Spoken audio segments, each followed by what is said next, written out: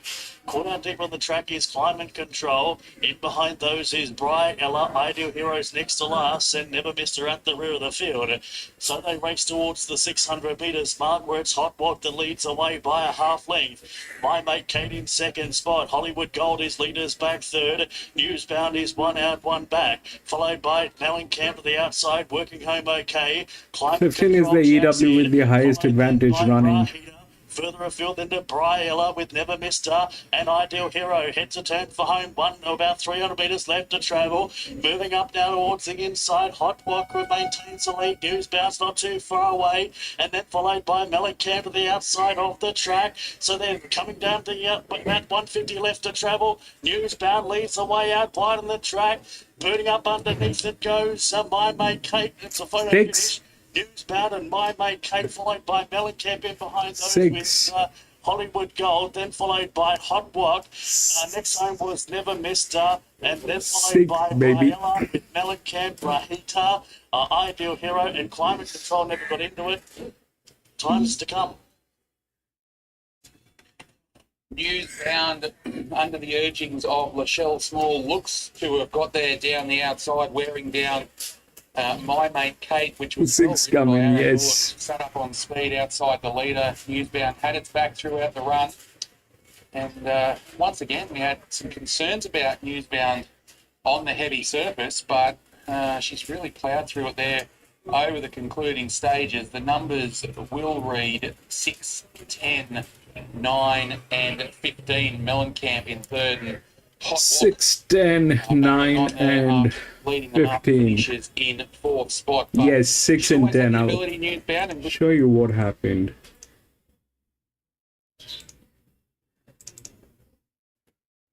So 3 and 14, they did not do anything.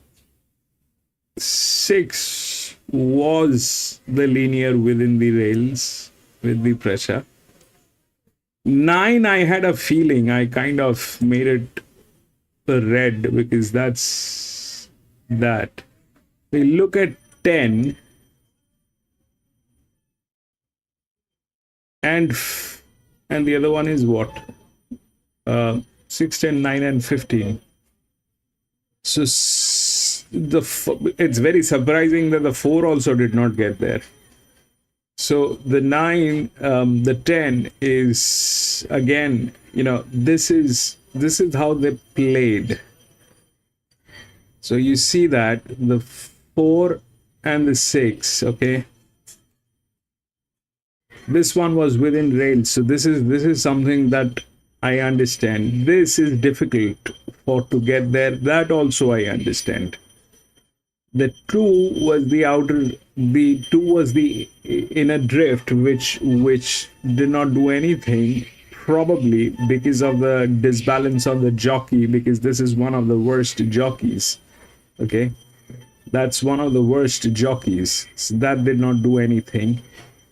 3 was in good hands, but the pressure was here, so this one did not do anything. That we were actually confused about which one to go, with the pressure, without the pressure. So without the pressure, it did not work, whether it is a good jockey or not. Then it is 13 which was there, but then again, this is one of the worst jockeys which is here, and the balance is not there. The 9, I had a feeling, which was okay, from the hands with the horse and that, and then right after that it is 10.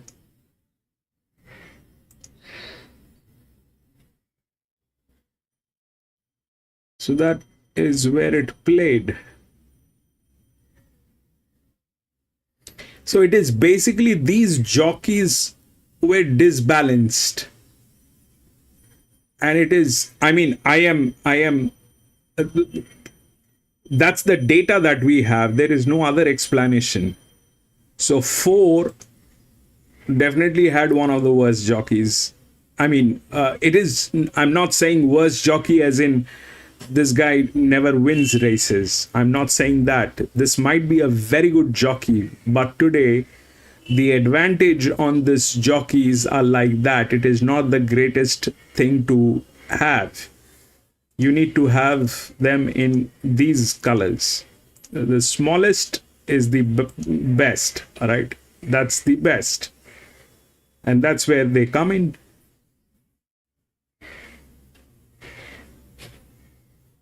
You have to have the load balance at the smallest. So 3 and 6, they were all good. They were all good. But the pressure was on 6. So 3 got knocked out there. That's the first thing that happened. And then it was through the pressure line where if you look at this jockey can't deliver. This jockey did deliver. This jockey can't deliver. This jockey could have delivered if the pressure was there, but that did not happen. This jockey can't deliver. This jockey did deliver. This jockey also delivered, but we did not have data for this one. We'll have to take this one.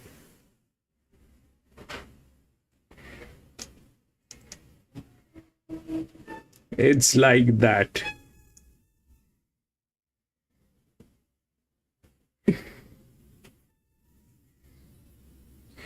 Yes, but that, Jerry, every time after the races, I know why I lost. But that wisdom never comes before the races. Every time after I've lost a race, I know why I have lost. But if you ask me before the races, I don't know. Unless I get a clarity. I mean, you have to have a very good clarity. Anyway, we'll go to the next 6. And look at the number of scratchings, man. 6, 12, 8, and 16.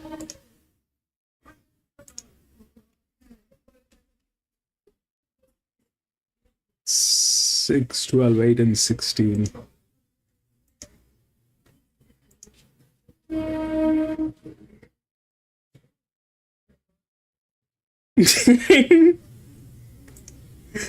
Yeah, but the thing is, this is exactly where the data comes in handy.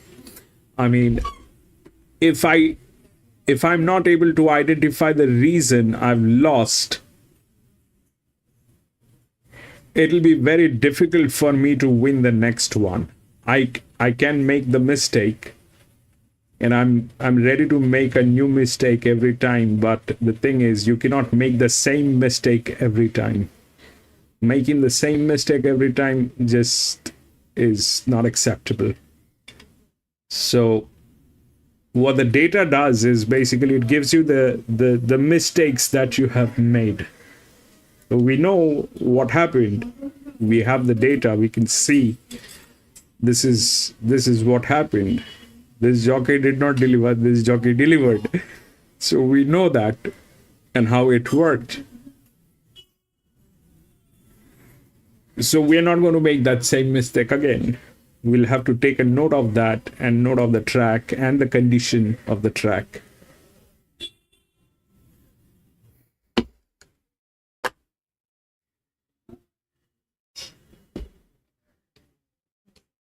Six, 12, 8, and 16. Man. 6, 12.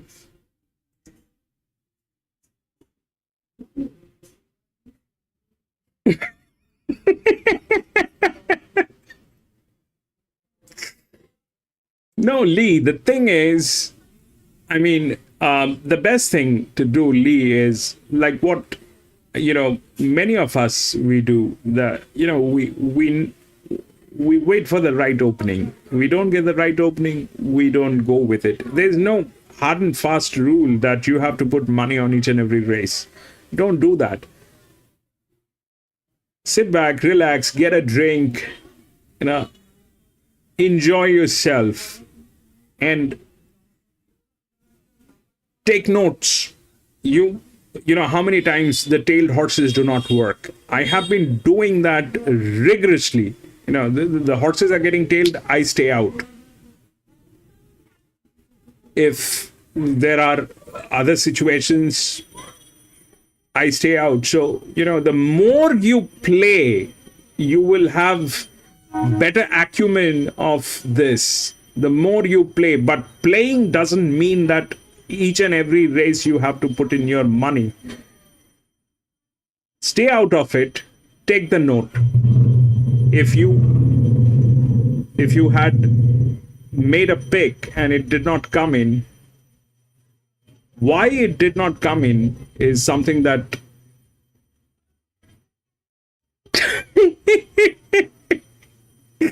Jerry is angry. Yeah, I mean, I don't bet every race.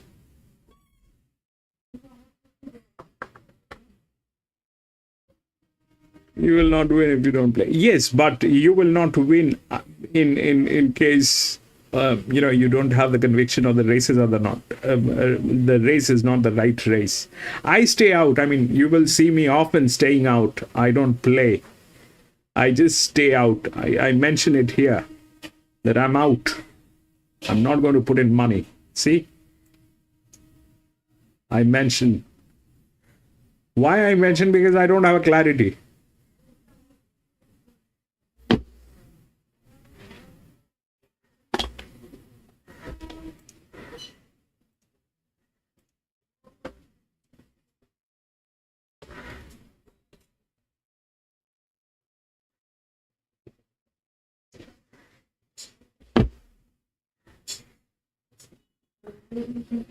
Yes, they do. And they want you to play every race. Jerry, that's the thing. They want you to play each and every race. I mean, it's like that. Anyway, so we'll take a look at this one. This is the 6th one here. All right. That 6 is the favorite. God knows who's the jockey, but they're kind of in very good hands. That's the first thing. The linear is this one, the 12.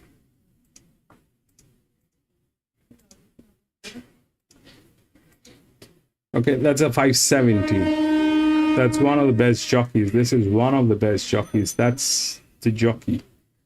That's the pressure. It's a 1400 meter. 2 of the BBs needs to be on the top 4. This is BB. Okay. 2 of the BBs needs to be on top 4. This is a good horse.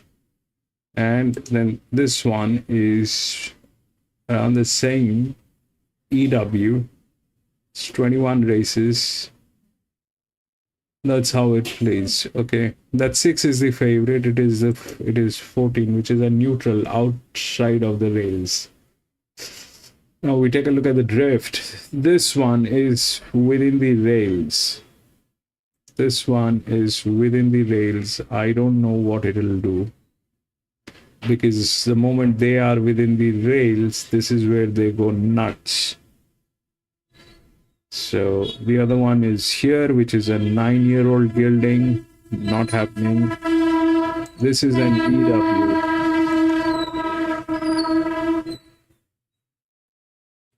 With the highest advantage now.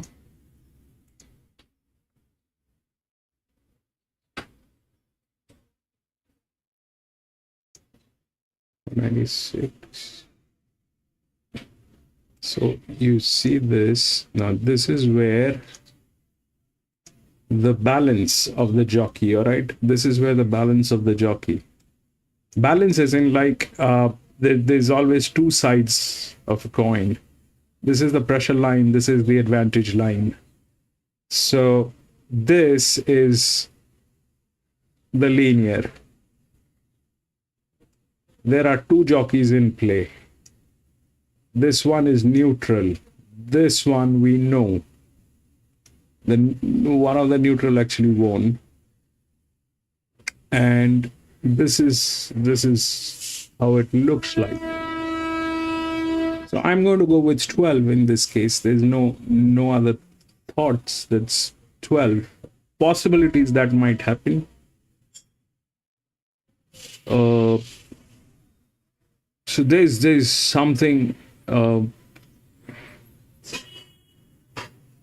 13 is okay, but that's 22 by 14. This is 24 by 6, and this is 25 by 8. It has 21 races.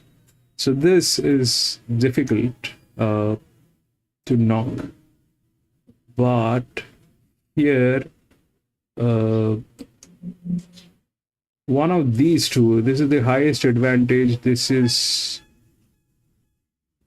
an EW. This one cannot, I'm assuming this one cannot do anything because it's a 9-year-old gelding from gate number 11. What will it do? So the other possibilities are here that, you know, one of these horses will get in. 10, 3, 4. So out of which 3 is the one with a few league races, which is an advantage. Here it is better. The other one is this one, 10, 168, which is well within the rails. So that is 1. That is 12, 6, 6.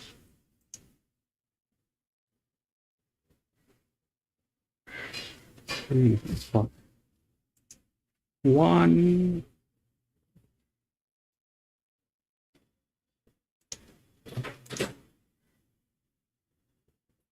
10, 9, 10, 11, 5, 168, 23. But I still kind of believe these two horses. 9, 3, 6. 3, 6, 3. This is there in the game. This one is there. This is pretty much there. This is 19, 17. This is 23, 6, 10, 1, 6. Ideally, this is the second horse pool, correct? This generally works as a second horse pool. And here it is like that. This one is a neutral. It's in very good hands, but that's what it is. It's from gate number 13. So that's that. We don't know who they are, but that's the thing that needs to be taken care of. They're well within the rails. Here, 1400. This is 227. This is 207. 1 to 12, 207. So that's the one. So 13, probably 10. 10 is a check. 10 is a check. This one is well within the rails. So 6. Ideally, this is the second horse pool anyway. If this one doesn't do the disaster today, if the 3 doesn't get in between because of that advantage, that'll be like huge. 6, 3, 5, 6, 3, 5, 6, 1, 10. It's between 10 and 3. One of them is going to get in between 12 and 8. If, I mean, that's how it looks like. 6 is something that we will watch. That's neutral, not within the rails. and God knows who's the jockey. The jockey pressure is not enough. Now here on a 1400 meter, this guy is not capable of. We just learned that from there, correct? So this guy is one of those guys. This is also one of those guys. But now in this case, what will happen is, this pressure will work. So higher this pressure on this guy is better. So this guy happens to have the highest pressure, which is number 4, which is a 9-year-old gelding from gate number 11. So that is also something that we need to watch here. If we see this was on a pressure line, all right? So this was on a pressure line. Did not work. Wherein this was also in pressure line. 9 was on a pressure line. 10 we cannot identify what happened, so we can't refer to that, but here it's probably 12. We'll see. 12 I like, and then I also like the 8. I'd like them to come together, 6 and 5, but these are the numbers. But the problem is this guy is up here. He should have been down here. So that will not be a queen. I don't think so. It'll be a queen, because this guy, the moment he is up here, then it is a problem. 12 up here is good. This guy up here is not good. And the neutral here is not good either. So we needed this one to be here somewhere to do a queen, but that will not work here. 12 and 8 will not work together. 12 and 8 will not work together. That will not happen. We'll see how it looks like.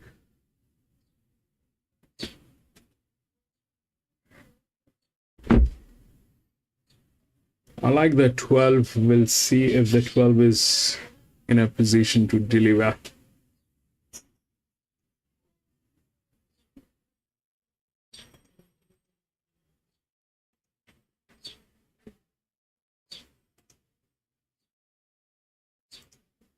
There's no sound.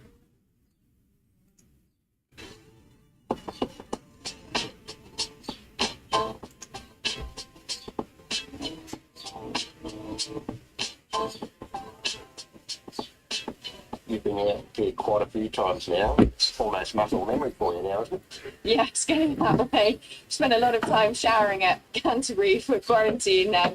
So luckily we're out of quarantine now, so no more showers for this time. But no, it's great. I love being down here. It's fantastic to be part of the carnival, and to have a team of 4 is really exciting. To have a few different options for all of them. I heard you in an interview the other day saying you quite enjoyed it when Lake Forest was out there winning at Big Odds. You got the media left you alone. Yeah, it's quite nice just to slide under the radar, but that was always going to be a bit more difficult when you have 4. So and especially with a horse like Dubai Honor, and also obviously Desert Heroes connections are fairly well known. Are you able to enjoy yourself at all out here? Obviously you're work conscious, but do you get out for a nice meal or anything else? Yeah, no, we do a few nice things. I've got Tom, my friend, and I are quite good friends, so we try and go out for a few meals and walks and little bits and pieces. And then Luke, who's down here with me, is great as well, and he's very experienced, which is helping me out a lot. So no, we get out about, and we've been to the beach a couple of times and different bits and pieces. But yeah, the horses are the priority, and then everything else is a bonus. Well, when will William Haggis be out here this time around? I'm not sure. It's quite a busy time at home this time of year, because they're sort of building into the Lincoln, which is the start of the flat turf season at home. So everything's getting rolling, and with nearly 200 horses at home, the 4 down here, he kind of leaves me to my own devices. Anyone who doesn't take notice and respect the William Haggis horse coming here, no matter what the rating is crazy. Yeah, I think you're probably right. Especially after the Golden Eagle, I think Lake Forest probably went off at much too big a price, really, which is easy to say in hindsight. But no, but the boss is very good at picking the right ones to come down here, and we've had a lot of success. Alma here, tough task for him in the Randwick against Bear Sustainer. Yeah, absolutely. Look, she was a very nice filly at home, and she's obviously an absolute superstar down here. So it's a very tough ask today, but he's travelled down in great form, and we're very happy with where he is. So, got to take a chance. It's a risk coming down and running first up in a Group 1, because it's quite a big step up in class, but we're hopeful for a big run today, and I'm looking forward to seeing him go.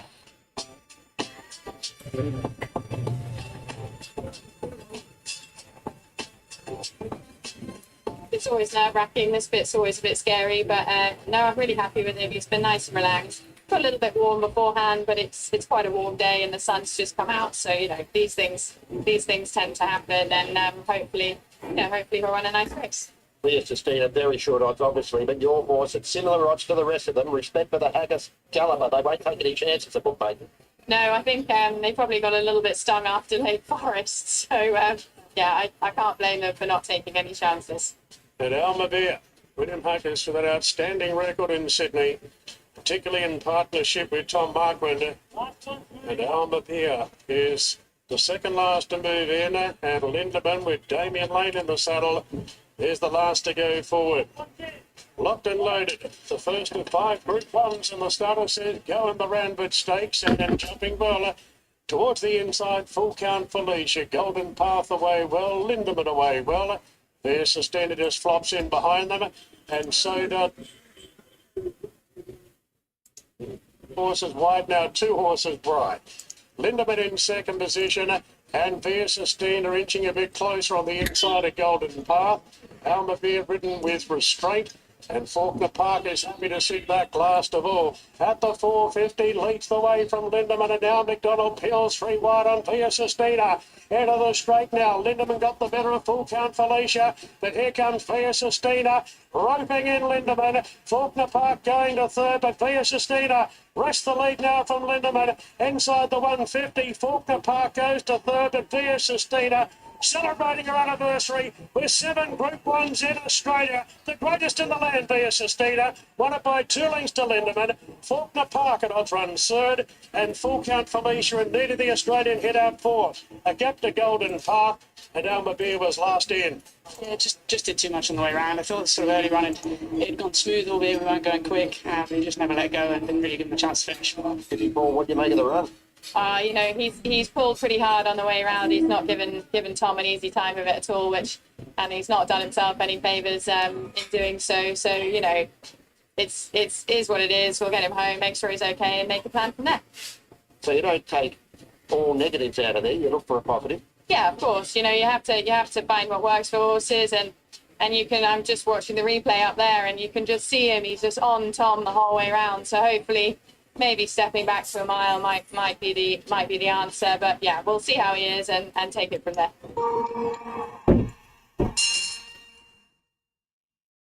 Hello everyone, Punters Intelligence is coming your way as always on a Tuesday night where we dissect the racing from the weekend. A brilliant Scone Carnival across 2 days. Nick Burney is going to break it all down for us. Of course, you guys can see that data on the app, but Nick, a couple of horses have really jumped off the page to you. Yeah, huge meeting there over a couple of days, Betty, but Melody again, I didn't even see her coming. One for the locals. Hidden Gem is one of my old friends, but I think there is a couple of horses that were first up that we can follow that. Yeah, just a tease, but I think people already knew it. The Country Cracker will come from the Rod Northam stable, as it seems to time and time again. So we'll catch you guys at 7 p.m. Don't forget to download that app via the App Store and Google Play.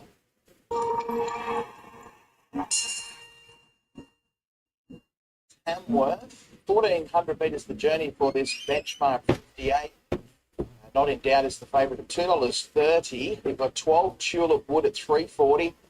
$5 for 8 Major Makeover, and 16 you have to go. Thought looked a good chance in the race at $9. That's shown in the past 10 handle wet tracks, $11 for 3 2B. Frank heads the rest. Let's get back to Tamworth for race number 6. Thanks for that, Mick. Yeah, these runners are in the yard for race number 6 on the card. We've had a few scratches here, Belinda. We originally had field of 17, 14 and 3 emergencies. We're left with 8 to go around, 9 scratchings here. So short but sharp as far as the yard's concerned. Numbers 1 and 2 are both out. So the first one we look at is the 3, To Be Frank, trained by Sue Grills. Was a winner over a mile, 4 starts back, has been mixing the distances since, but he's a handy enough type, I think. I think overall he's going pretty well this preparation. Just had to do too much work from the gate last start. The big negative here this afternoon is the surface, so he's had 5 goes on rain-affected ground yet to clear. Of course, Sienna Griner takes the ride there with Cody Nestor indisposed. Number 4 is Tough Case. The Mudlark is a 9-year-old. He's won 7 races throughout his career. 6 of them have come on either soft or heavy tracks. Luke Rolls has won aboard him before, and he takes the ride again today. Yeah, he absolutely loves the conditions. He's wild and woolly at this stage of the preparation, but this is his grade, this is his trip when he gets his chance. 5 is Lady King. Lyle Chandler, Lachelle Small, combined with this mare by Morris, who finished 7th at Muswellbrook last time out there behind Navy Stewart. I thought it was an encouraging return effort from her over the 1280 on the heavy track. She's a winner on the heavy in the past, and her one win did come over 1900 metres. So just whether she needs one more and a touch further. 6 is your favourite, Not in Doubt, a mare by Sizzling. She's had 9 of her 10 starts here on her home track. She's been in the placings in 5 of her 10 starts to date, with 2 wins mixed in there. She was a recent trial winner at Gunnedah, and that was off the back of that run at Corindai where she finished. The 6 is a homie. This is a home track for 6. Today, especially with the scratchings. I love 6 this gets mare. She trained catches my eye here. every time she comes into the yard, and I love the way she's going this preparation.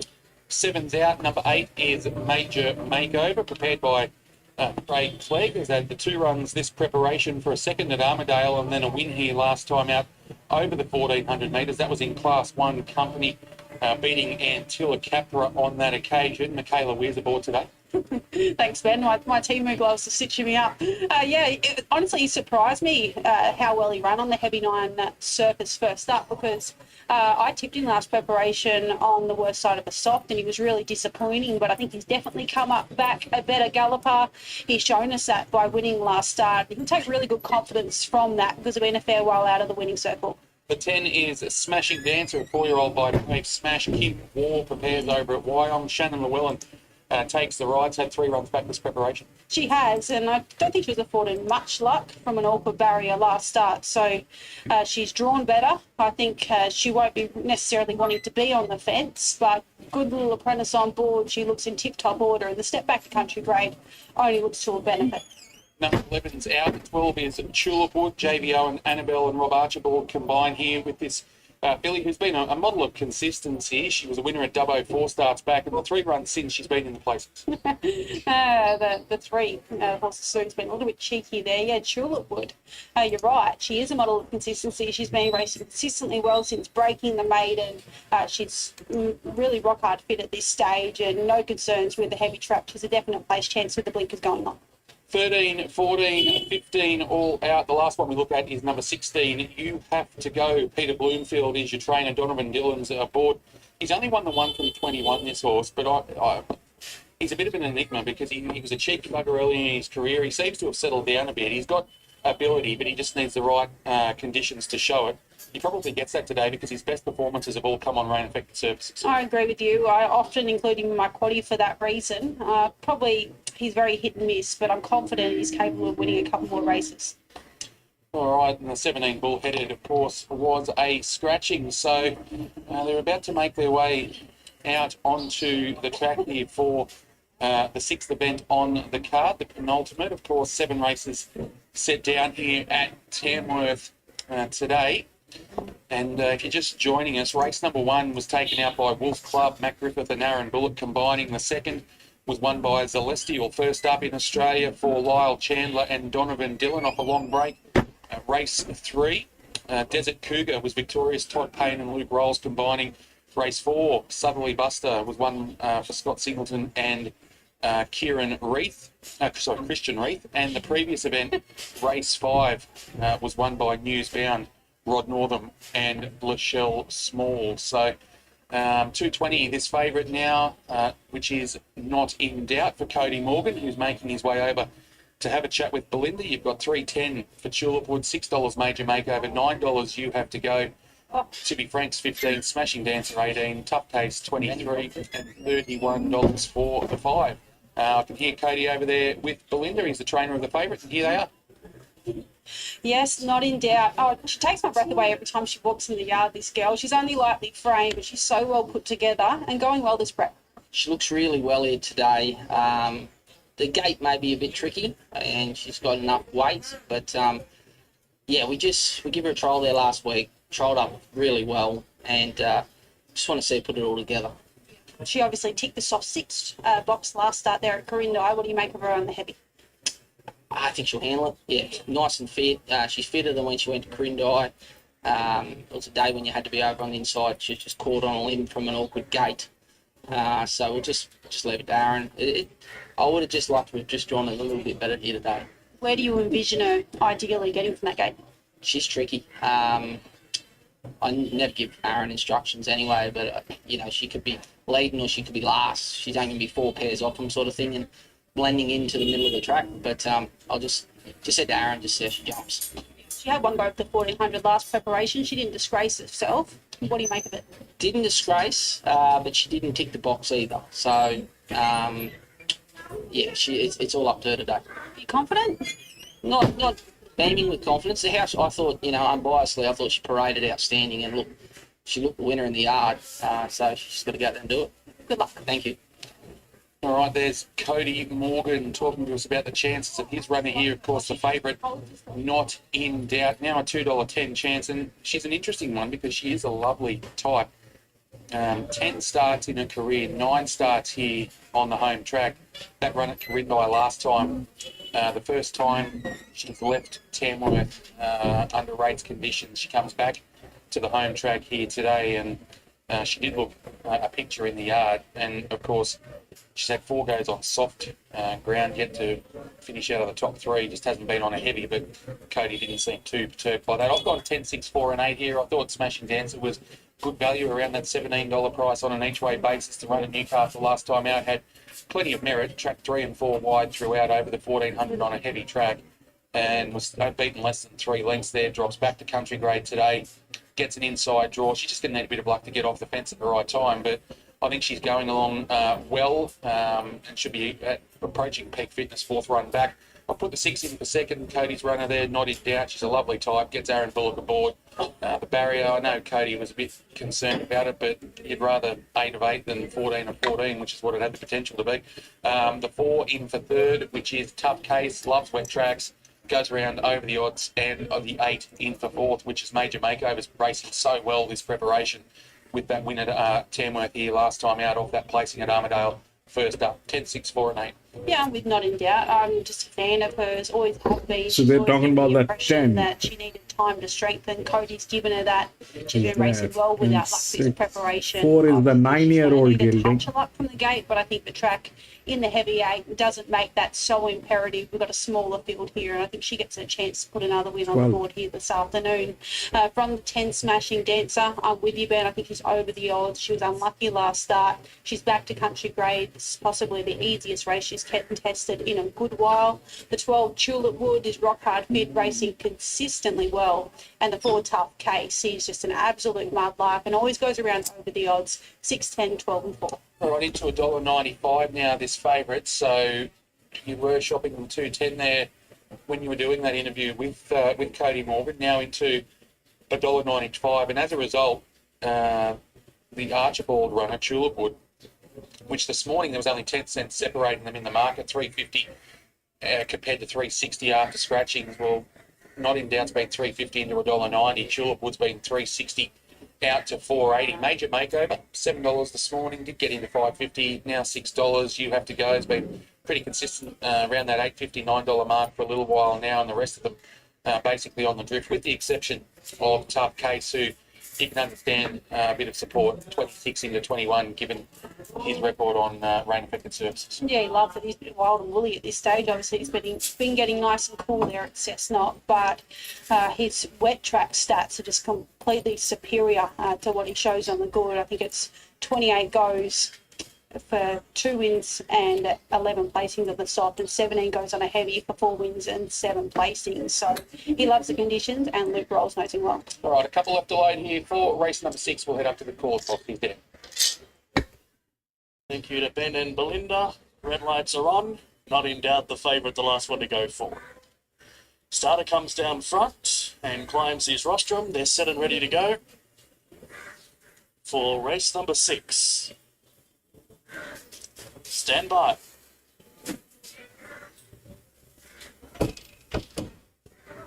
They're ready to go, and they're racing now. Lady King and You Have to Go with the last 2 to start. Leaving well towards the inside is To Be Frank, and Major Makeover goes with it in the early stages. Tulipwood is just seizing back out of that early speed battle, and Not in Doubt is heading forward out 3 deep on the track.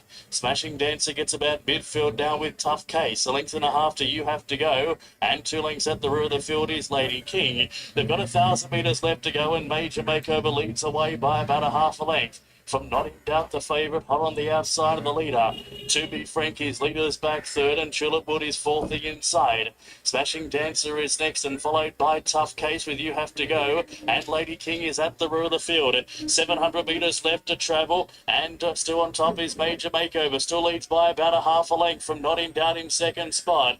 Leader's back third is To Be Frank, and followed by Tulipwood in behind those with Smashing Dancer, Tough Case. Lady King and You Have to Go. A compact field of 8 as they come towards the point of the corner. 350 metres left to travel. It's Major Makeover that leads away by a half length. The favourite is Not in Doubt, pressing up on the outside, followed by Tulipwood tunes into the outside, and then followed by To Be Frank. So at the 200 metres mark, Tulipwood moves up on the outside. To Be Frank and Not in Doubt, they're all trying also hard inside the 100 metres. Not in Doubt goes with To Be Frank. To Be Frank. To Be Frank wins from Not in Doubt. Tulipwood followed by You Have to Go, Smashing Dancer, Major Makeover, Tough Case, and a long last was Lady King. Or 8. To Be Frank back in the winners. 1370 and 370. Sienna Grimer picks up the ride there. Cody Nestor indisposed. Sienna Grimer goes aboard, zooms up the inside. Will win race number 6 on the card. A photo between Not in Doubt, who I bent 3, 6, 12. the head of Tulipwood. Smashing Dancer just got chopped out there halfway down the straight. Will ultimately finish in 4th. To Be Frank gets the job done though. He's won 3 from 17 now. He's won 2 of his past 5 starts, and Sue Grills continues to do a good job with him. He does, and I spoke to Sue prior to the race. She said she was speaking about scratching him because he absolutely hates the conditions, but it's a good day to be wrong, isn't it? Because he's come out and climbed the canvas and got the job done back towards the inside here this afternoon. So he puts win number 2 on the board for the preparation. The 6, I thought she was home. Aaron had to give her a squeeze. Not in Doubt to posse up outside the leader. When she did, she wanted to overdo things and wouldn't switch off. It probably told in the end. The 12 Tulipwood loomed to win, just found a couple better once again, and 10 has finished up in 4th. Ben's top tip in Smashing Dancer, who had no luck over the concluding stages. Could be one. So what happened is we spoke about these 3. These are very tactfully these are placed.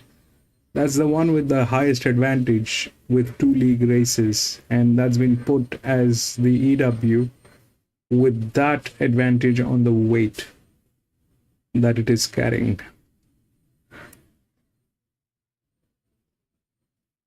6 was a neutral from a wide gate, and 10 we spoke about, this was within the rails. So now how this is working is that 4 they spoke about, they were very much aware of what is the arrangement. That's the pressure.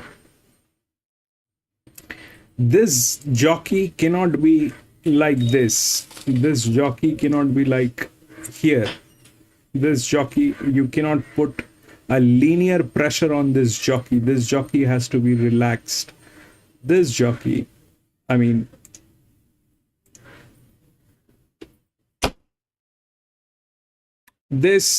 okay, this is bad. Okay, this is bad. You cannot put a linear pressure on this shock. This was okay. This is better. This is better. This is better. And this, obviously, we need to figure out what's going on here. So this was the pressure on that horse that it was not able to carry today. The 3 went in.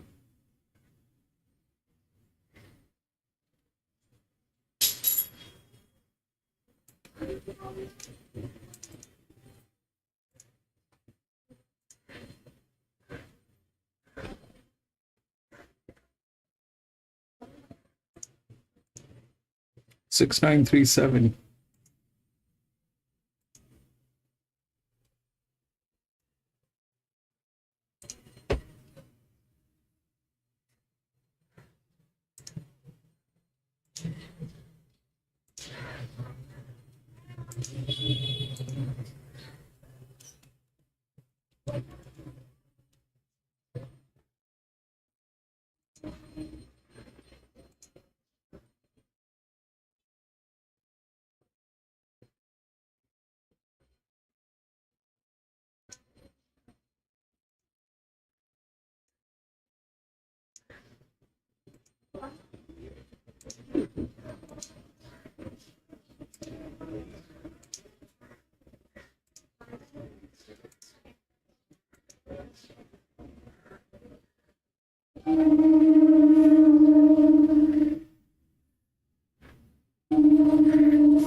So this is the last one here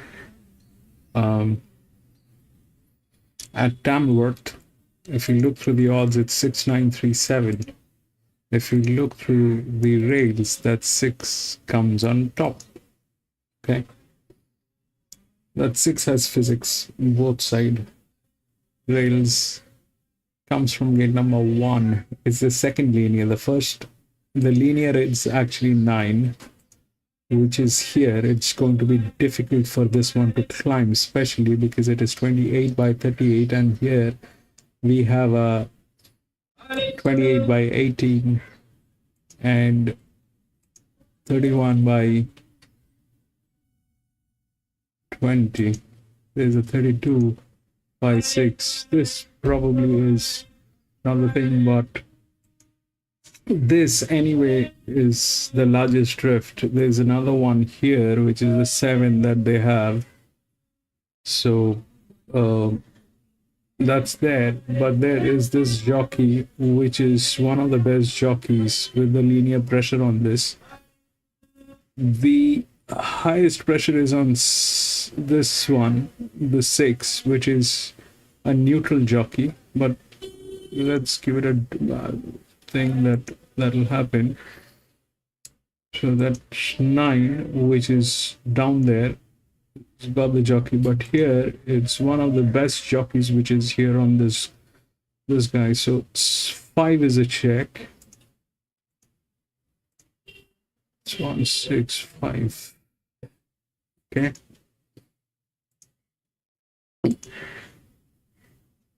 That will not work. This 4.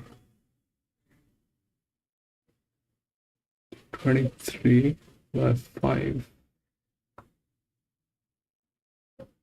4.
That's the highest here. 12, 9.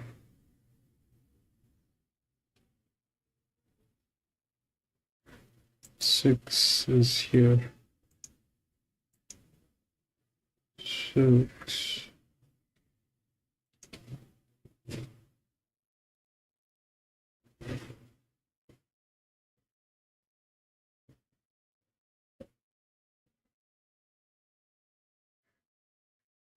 This one won. Last pressure it won.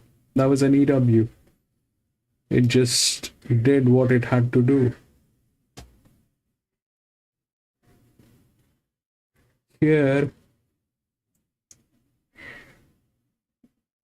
that's the largest. This is the second largest. This is the third largest.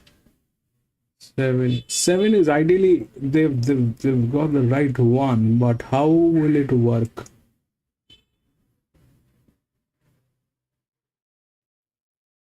$58, $33. This is larger.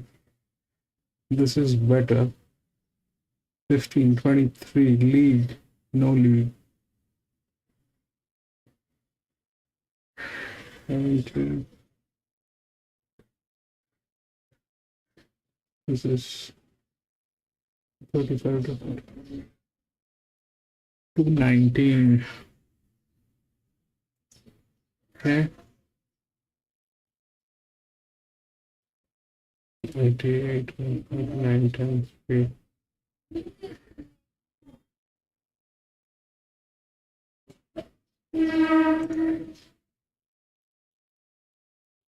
That's 20.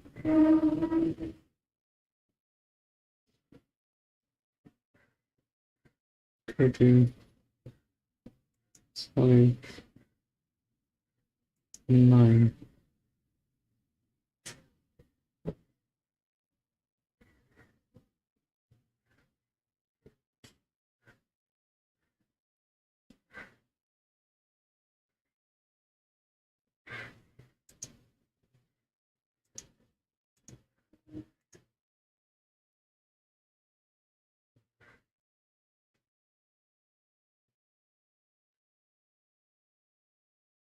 So this is the only tricky one which is out, probably. This is the only tricky one. Then it is this, and then it is this. 9, 88, 89. This is 88, 89, 77, 12 is this, and this. No.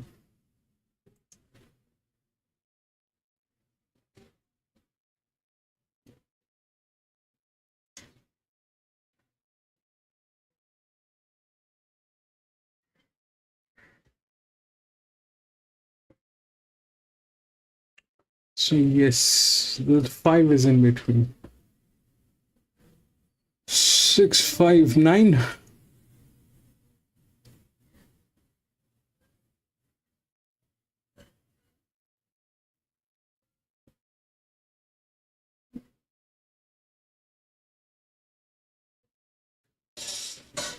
This jockey shouldn't be on pressure. This guy is on pressure. This will not work. This is the other one, and this is the other one. So this, okay. And out of here, that 7 is anyway the 4th odd, right? 7 is anyway the 4th odd. So 6, 9, we understand. The only thing in between is the 5. 3 is a 6-year-old mare. If you look at the jock, that's okay. That's gate number 13. This is gate number 6. This is also a 6-year-old mare, and this is better. This one has 33 races, and this one has 21 races. This is okay. This is a better horse. So 5. And this is anyway the larger drift. So 6, 5, 9, probably. 6, 5, 9, probably. Let's see how it looks like at the paddock. They're good fun. She just lacked that little bit of experience in behind them, didn't she? But anyway, we had a throw at the stumps. It didn't work. 7 Spill the Diamonds. Patrick O'Toole. A good day out at the home tracker bar. Called them with Chris McIver in the saddle. Badger, good effort, as I said, from back in the field and wide. Tough run. Lonergy battle on well and Shy Rebel. So 7, 2, 3 and 10. Oh, Mick, she was coming, but she just needed a bit more clear room, I'd say, the roughing. Look, I agree with you 100%, Chargy. I was watching her quite closely. You're on top selection there at big odds, good fun, and you could see she was going to run on, but she just couldn't get that clear room at the top of the straight. There was sort of half a run there, and she put her head into the gap, but just found a few better on the day. But a good run, and might be worth following moving forward. Spill the Diamonds, too strong. $4.20, $1.60. Pretty soft win in the end, suited by the fast tempo. 2 Badge in second, $4.40, and back in third, Lenergy at $3. So 7, 2, 3 and 10, the numbers you needed following race number 7 from Buck Alden.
There's your market for race number 7 from Tamworth. A benchmark 66 over the 1,000 metres. Zampano, all the rage, $1.70. A ride for Aaron Bullock.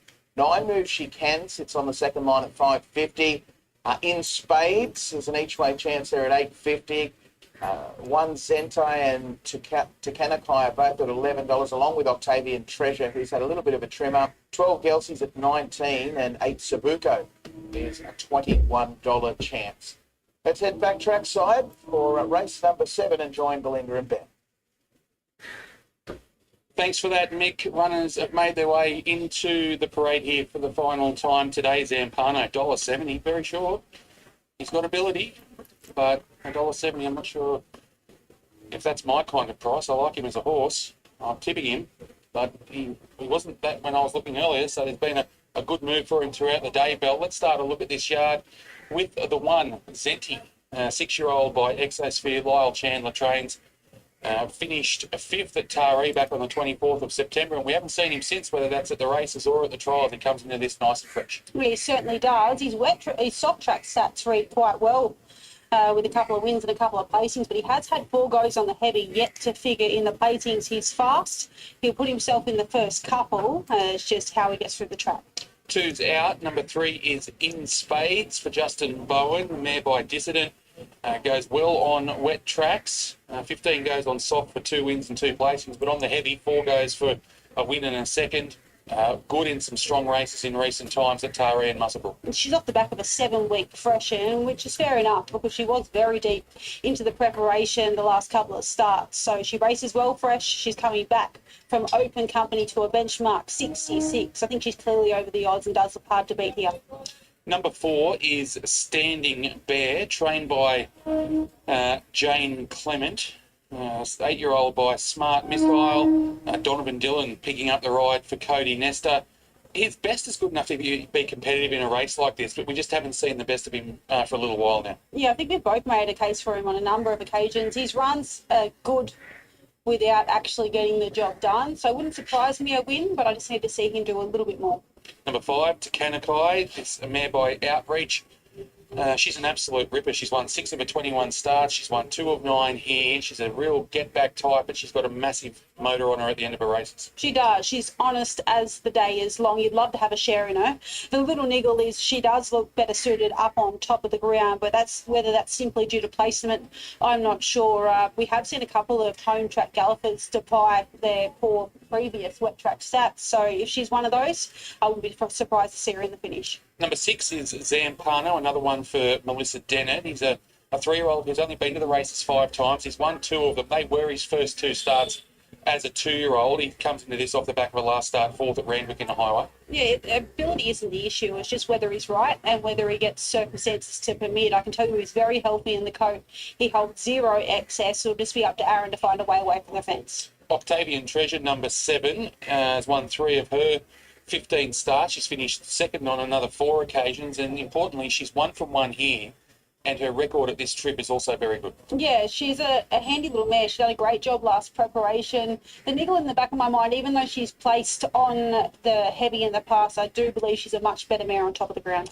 The 8, Sabuko, Todd Payne and Luke Rolls combining with this gelding by Sabuki. Comes out of the same highway that our favourite Zampano comes out. I finished behind Zampano on that occasion. Yeah, beaten around 5 lengths behind Messira. I've included him in my numbers simply due to the fact that he appreciates the heavy track conditions. He's a winner on the heavy in the past, and I like the way he paraded. The 9, Move She Can for Rod Northern. He's already had a winner here today. This mare was first up when she finished 3rd there at Muswellbrook over 1,000 in a benchmark 66 last time out. That was on a heavy surface. She hadn't raced since November. Prior to that, she didn't have a trial leading into it, so you've got to imagine that that's been beneficial for her. Definitely. I thought she'd done a really good job. She gets in well with the 4-kilo claim for Bronte Simpson with the 54 kilos on her back, so gets in really well here. She's another one you can make a genuine case for. She seems to feel really well within herself bowling along to the gates. The 10 not written off was a late scratching. The 11's out as well. The last one we'll take a look at is number 12. That's Gelsey for Tim McIntosh. Michaela Weir's in the saddle today. Finished 6th at Muswellbrook there on the 14th of March. So a couple of months between runs for this mare, who's always had a little bit of ability. Her overall record's not too bad. her only win did come at this trip. Yeah, from memory, I think she was originally with the Waterhouse and Bot Stable, but I thought she was great to win first up last preparation when she first arrived with Tim McIntosh. She didn't really show us the same thing on many occasions after that, so maybe she's just a fresh galloper. All right, that is a look at the runners in the yard. We're less than 5 minutes out from start time. Justin Bowen has an interesting runner here in Spades, who Belle and I both have in our numbers. She really enjoys racing on these wet tracks, and she's coming out of some strong races. Justin's with Belle now. Well, I thought she opened up at good odds. I think she's overs here this afternoon. She loves a wet track. She seems to race well fresh. You're giving her around a 7-week fresher. What was the reason for that? Just mainly she's hard to place. Just trying to wait for the right race all the time with her, and the wet weather also makes that quite hard. So we found it a few times and been washed out, and we found one again here today, which is good, and the weather's held out. She gets through the heavy, which is a big tick, I think. So, she's ready to go. So a nice piece of placement here this afternoon, even though you've had to wait for it, but from pretty well credible efforts in open company the past couple, back to a 66. Yeah, exactly. It's panned out well. So she gets back into sort of what her grade is. I think she's finding the opens a bit tough, but she finds a good race today. So she's fitting well. You got to take the claim off Shannon Llewellyn with her. She's drawn awkwardly. Where do you see her getting from the gate? Well, I sort of left it to Shannon. She's a mare that I think you're better off just keeping her comfortable. So wherever she jumps and can sort of end up, if she's in a good sort of comfortable spot and just keeps her rhythm up, and that she'll be definitely finding the line. And have you kept the work up to her in between with this 7 weeks between runs? Yeah, we haven't changed much at all, really. She's just been in doing her work. She loves that. She's better in the box working than she is, in a paddock. So she's been happy and well and fit. That's the main thing. So she's ready to go. Good luck. Perfect. Thank you. There he is, Justin Bowen, talking to us about the chances of his running here, number 3 in Spades, who's currently a $9 chance through the fixed odds. I thought she'd come out of some really strong races into this. 6th at Musselbrook, beaten less than 3 lengths there in the Skeletar Sprint. 5th at Taree, beaten 2 lengths there in the Hannam Cup. And she is a winner in the past on a heavy surface. $1.75 for this favourite. I've got it on top. Zampano, 6.95 and 3 for me. Look, he's a really promising type. He's had that run. He's had 2 runs back now this preparation. One at Musselbrook, which was a good effort in the Class 2. Then at Randwick in that highway behind Masira, was only beaten 2 3/4 lengths. Gets Aaron Bullock aboard, has to obviously navigate the path from the inside gate. But I think he's the most promising horse in the race, and certainly has the most amount of upside. The 9, Move She Can, has won 2 of her 4 starts to date. She was in the placings last time out when resuming there at Musselbrook on a heavy track. She'll be much better for that first up effort. To Kanakai, if they're absolutely humming early, I'll be watching for her late, because she has a booming finish on her, and the 3 in Spades goes in for 4th. I know, it's strange to say when you've got a $1.65 favourite, but outside of the favourite, it's a wide open event where there's a few horses that it wouldn't surprise you if they were able to get away with this event. 6, 9, 5 and 3 for me, Doc. I'm 6, 3, 9 and 8. I'm with Zampano. Wary that he'll need a few things to go his way, but I think ability will also take him a long way here. From the 3 in Spades, goes around good odds. She should be right in the finish here. She loves the conditions. The 9, Move She Can, should take nice natural improvement. So both of them are talking about these 2 horses. One of them is with this. $1.70 now. The other one is with this. This favourite, so did just get This is good. This is also good. The question is which one is going to deliver. 9 comes in 3rd probably. Either it is 6, 5, 9 or 6, 8, 9. The question is whether 8 gets there or Ben Smith. I said to Mick at Parks the other day, 5 gets there. Mates there, encouraging people within the industry to talk and have conversations, important conversations. And good to see the jockeys honouring Ben here in this event. Yeah, it's nice to see them pay tribute to him here this afternoon. Obviously, incredibly sad. You never like to see that happen to anyone. And I'm sure everyone's thinking of him and his loved ones. Horrible problem. And the more we can do to raise awareness and just let people know that there is always a solution to a problem. And you only need to go seek some help. And often that can be all that is necessary to help Lee, someone 8. at the worst of times. Hopefully, out of these dark times, the work of racing may Probably last time we've seen that pressure line. It's a huge pressure on that. I mean, huge relaxation on that jock, but 5 has a dedicated jockey. 5 has a dedicated jockey, Lee. Let's see. I'm out of this one. I'm not putting money. From Sky Thoroughbred Central, the field of 9 for the last. Coming out of the 1,000 metre chute. They're set.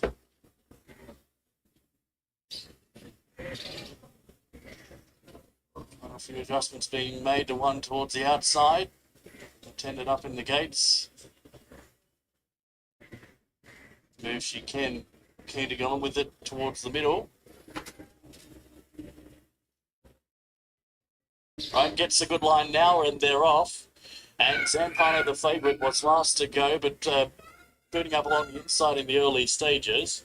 After the first 150 metres, Zenti will lead the way. Moving up into second spot is Octavian Treasure, and Zampano, the favourite, is third the inside. Sabuku is next, followed by Takenikai with Gelsing. A length and a half next of all is Standing Bear. In Spades is next to last, and at the rear of the field is Move She Can. So they've got 450 left to travel. Zenti leads the way by a length and a half. Octavian Treasure in second spot, and Zampano's third the inside. Sabuku's not too far away. Jelsey to the outside with Standing Bear. Into the straight, 200 metres left to travel. Zenki along the inside. Joey Zampano. Octavian Treasure makes a line of 3. So Zampano gets to the top. Zampano in front, and Zampano, the last favourite of the day. 617. Octavian Treasure was second, Zanti was third. Then followed by Gelsey and In Spades for a photo for fourth to Kenekai along the inside. Further afield then to Move She Can, Sabuku and Standing Bear. 617. 6, 7, 1 and 12 should be the numbers, and good to see him back in the winner's circle. Zampano, he looked a promising type in his 2-year-old days. He won the Romantic Dream here in really good fact. So 6 went through. Then 7. That drift worked.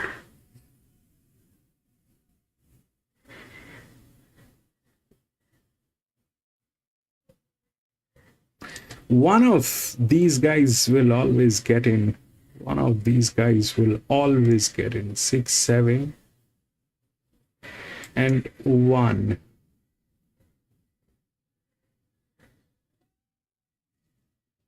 Six, 7, 1 and 12. So the 9 is nowhere, because that is 32 by 6.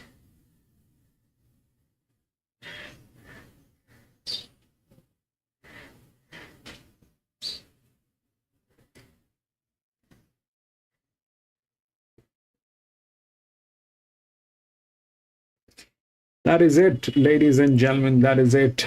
We had 7 races today here at Tamworth. That was the last one, but I'm going to be racing tomorrow again. Probably at Sandown, if we get the feed. And no other tracks. We're definitely not going there. This is heavy. This is heavy. If we get this, we are going to go to Sandown Hillside. It's a fantastic track to play.